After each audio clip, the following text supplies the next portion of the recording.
بسم اللہ الرحمن الرحیم۔ السلام علیکم ورحمۃ اللہ وبرکاتہ۔ بے روزہ دار پر عیب جوئی نہ کرنا۔ حضرت انس بن مالک رضی اللہ عنہ سے روایت ہے کہ ہم نبی کریم صلی اللہ علیہ وسلم کے ساتھ رمضان میں سفر کیا کرتے تھے۔ سفر میں بہت سے روزے سے ہوتے اور بہت سے بے روزہ ہوتے، لیکن روزے دار بے روزہ دار پر اور بے روزہ دار روزے دار پر کسی قسم کی عیب جوئی نہیں کیا کرتے تھے۔ نیچے والا موجود ہے۔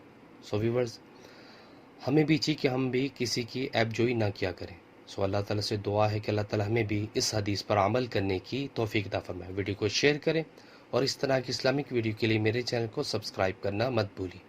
جزاک اللہ۔ السلام علیکم ورحمۃ اللہ وبرکاتہ۔